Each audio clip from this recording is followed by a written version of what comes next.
Hello, everyone, and welcome to another Teacher Joseph podcast.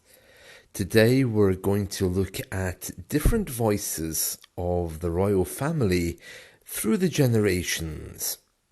We'll begin with the Queen and work our way back. It's very interesting because our royal family are known for using received pronunciation, so you shouldn't have any trouble understanding them. So let's have a listen first of all to our Queen. It is, after all, her Platinum Jubilee year, so this should be quite exciting. The events that I have attended to mark my Diamond Jubilee have been a humbling experience. It has touched me deeply to see so many thousands of families, neighbours and friends celebrating together in such a happy atmosphere. But Prince Philip and I want to take this opportunity to offer our special thanks and appreciation to all those who have had a hand in organising these Jubilee celebrations. It has been a massive challenge, and I'm sure that everyone who has enjoyed these festive occasions realises how much work has been involved. I hope that memories of all this year's happy events will brighten our lives for many years to come. I will continue to treasure and draw inspiration from the countless kindnesses shown to me in this country and throughout the Commonwealth. Thank you all. Well, that was our Queen thanking us for one of her Jubilee celebrations. I actually thought that it was her Platinum Jubilee that she was thanking us for, right up until the bit where she said, Prince Philip and I want to thank the nation, because Philip's dead, isn't he? So either she's a bit nuts or I am. And of course it was me. I was a bit confused. It must have been one of her other Jubilee weekends. It seems she had another one 10 years ago. But anyway, that was her voice. You can see, very, very nice. Hello. There you are. Very kind of upper class and military, carry on. So we're going to listen now to her father, King George VI, and we're going to hear his voice. Today, we give thanks to Almighty God for a great deliverance. Speaking from our empire's oldest capital city, a war battered, but never for one moment daunted or dismayed, I ask you to join with me in that act of thanksgiving. Germany, the enemy who drove. Okay, so we don't need to hear about Germany, the enemy. Okay, this was a very old broadcast from during the war. It's very, very interesting. So that was from 1930. I don't know which year it was actually, but it must have been the end of the war because it was his victory broadcast. Oh yes, 8th of May, 1945. And of course, these days the world is a very different place and we all live very happily together, don't we? But anyway, well, that was the Queen's father, and you can probably hear that he had a little stutter in his voice. He wasn't a good speaker. If you've ever seen the movie, what's it called? There's a movie, isn't there? I think it's just called The King, and it talks about the problems he had in presentations and his voice coach that helped him with that. So that was the Queen's father. The Queen's father became king because his brother resigned. Let's have a listen to his resignation. This will be the Queen's uncle, Edward the Eighth. His real name was Albert, but he became, I think, Edward the Eighth. And this is him turning down the crown. One moment. Okay, and it's from 1936. At long last, I am able to say a few words of my own. I have never wanted to withhold anything, but until now, it has not been constitutionally possible for me to speak. A few hours ago, I discharged my last duty as King and Emperor. And now that I have been succeeded by my brother, the Duke of York, my first words must be to declare my allegiance to him. This I do with all my heart. You all know the reasons which have impelled me to renounce the throne.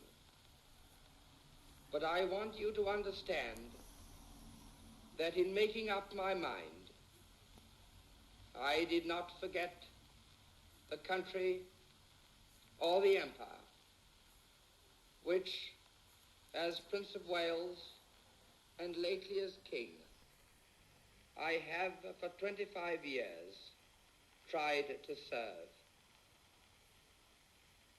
But you must believe me when I tell you that I have found it impossible to carry the heavy burden of responsibility and to discharge my duties as king as I would wish to do without the help and support of the woman I love.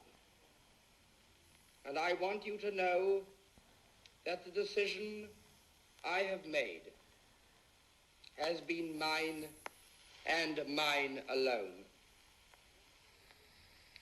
This was a thing I had to judge entirely for myself. The other person most nearly concerned has tried up to the last to persuade me to take a different course. I have made this the most serious decision of my life only upon the single thought of what would, in the end, be best for all.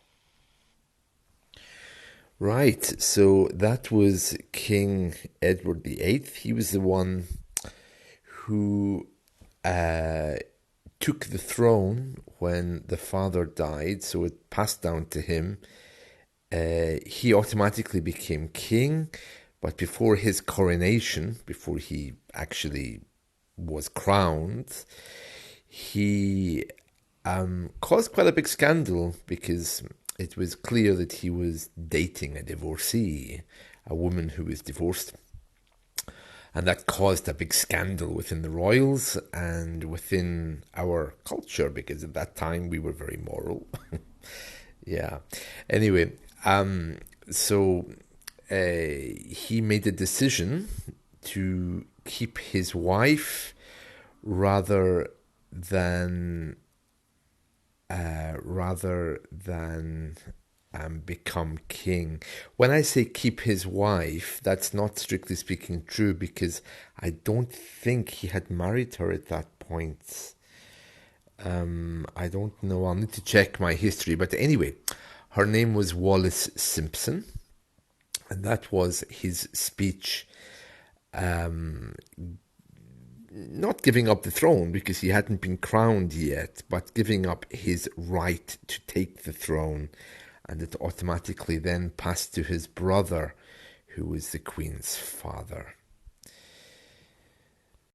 Their father in turn was the old king called George the Fifth, so we're going to listen to him now. And this message is from 1932. Okay, so let's listen in.